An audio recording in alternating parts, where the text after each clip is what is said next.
All right, good morning, guys.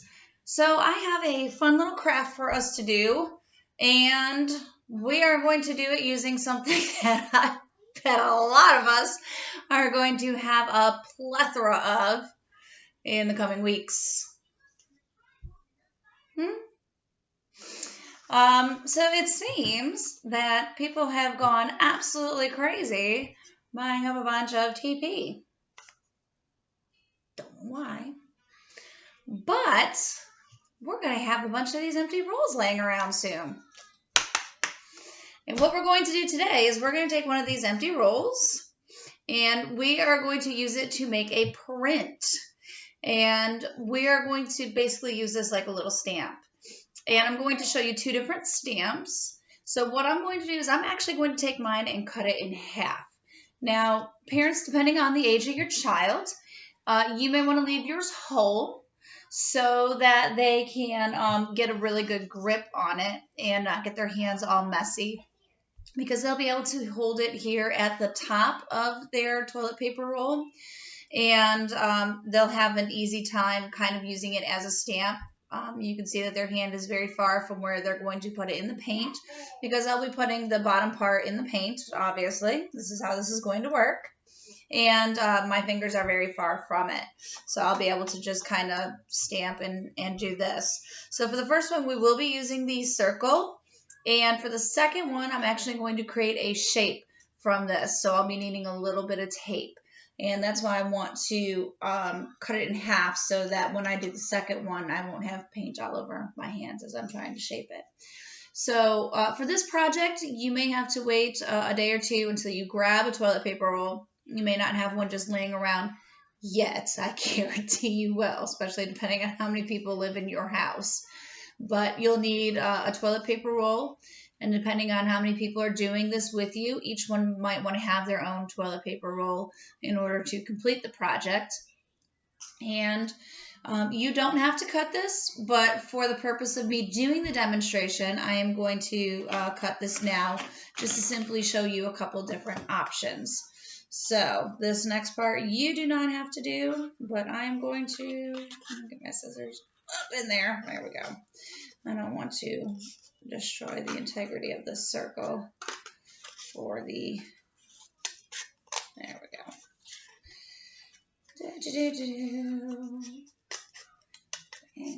I got heavy duty toilet paper. All right, so I'm gonna set this one aside so you can watch me turn it into a shape. Now for this one, I'm simply going to, I just took a little bit of black paint. Do you have to use black? No, you do not. You can use whatever color you have laying around or whatever your favorite color is. Black is going to simply show up the best for what we will do. So a darker color is going to work well for you. I'm going to get my toilet paper off of there, the cardboard cuttings. And you're going to see exactly what the finished product is going to look like in a minute, because we're going to be doing some coloring with it as well. So what I'm going to do is I'm going to take my toilet paper roll and I'm just going to very lightly tap it into the paint that I have. Again, I have a messy mat here in case my child goes off the edges. And this is one that I can do with younger kids. I can just let them kind of, you know, make my circles all over the place. Can older students do this? Absolutely. If they want to, do some simple printing with the materials that we have, and we can adapt and do some things later. But this is a project that is going to need to dry in between. So I'm going to take it, I'm going to just very lightly get it in there. So I'm just getting the paint around the edges. You can see that, but you can see that I've got paint just around the edges. I'm going to go in and I'm just going to tap it on my paper and create a circle. Now, depending on the integrity of your toilet paper roll, and I'm just going to start putting circles all over. And I want to encourage my students to overlap. I do a project like this, and we do learn about overlapping. And overlapping is when we place one object on top of another. Now, once kids kind of get going with this, it's such an easy, repetitive project that they do have a tendency to want to go circle crazy. And I do encourage them not to go circle crazy, simply for their own sanity. Because what we will do is we're going to set this to the side.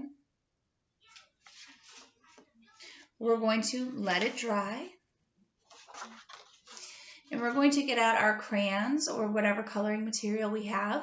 And truthfully, if you want to use a different kind of paint, but I would be careful so that you don't, wake the black back up and get it to smear. And we're going to color in between all of our areas.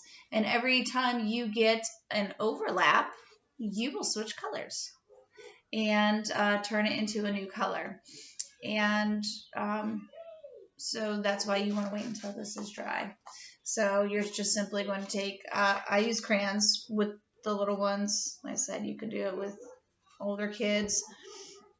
And wherever your circle just changes and creates a new shape, that's where you're going to start filling in your different areas for your circle drawing here, your circle print. Now, I said that I was going to show you how to create a different shape with it, and that is exactly what we're going to do.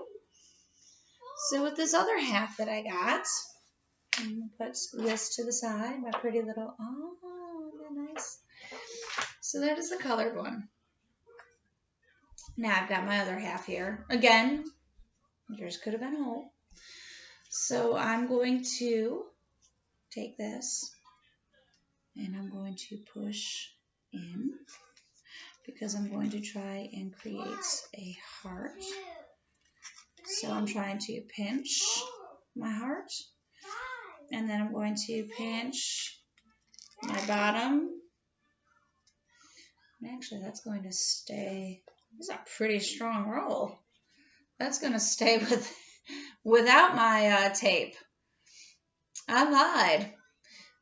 If your toilet paper roll is not quite as strong, that's some heavy duty cardboard in that roll. My God, what brand did we buy?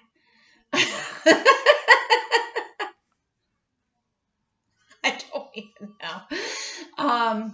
They don't make them like they used to. So you can just so simply by pinching the bottom and by trying to pinch into the top, I was able to make a little heart shape. And then I'm just going to do the same thing I did with the circle, dipping the heart part, just lightly tapping it in there.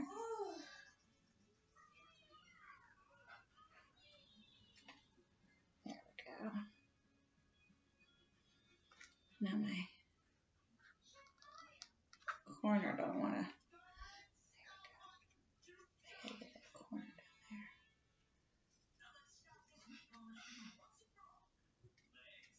So what you gotta kind of do is rock it a little and push down on that corner because you don't want to print.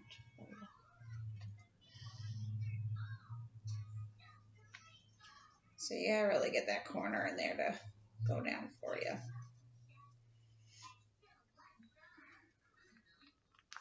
There we go. Now I'm getting you because he's up there.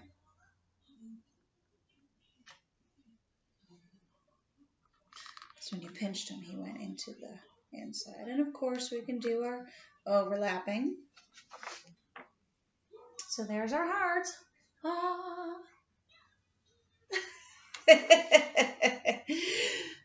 Look, I'm going to slowly get a little bit more crazy. We have to be in these houses. It's all right. I talk to myself anyhow. People walk into my classroom all the time, my other colleagues, and I'll be sitting at my desk doing something, and they hear me talking, and they go, Mrs. Mims, who are you talking to? Nobody's here. So talking to all y'all like this is just, it's normal. I'm just having conversation, pretending y'all are talking back to me. It's great. It's fine. We're going to get through this together. So there's two options for you guys to print. And then you just pick whichever one you like best, whatever is going to be easiest for your child. Like I said, they love printing with the circles.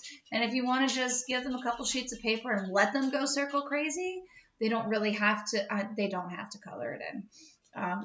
Do what's best for your child. When I teach some of my special needs classes, the repetitive nature of just the printing is just so soothing to them, and it's just a motion that they like. They like just the hitting, and they're still seeing the product. They're still seeing that they're creating something, and it's very satisfying for them because they're moving, they're doing something, they're still creating something on their own. So they don't have to create something that they're going to be able to color in later on. But it's an effective project for children with all abilities, all ages, and you can adapt it for the older students to do something a little bit more difficult. But I hope you guys like this one, and I shall talk to you later. Bye, guys.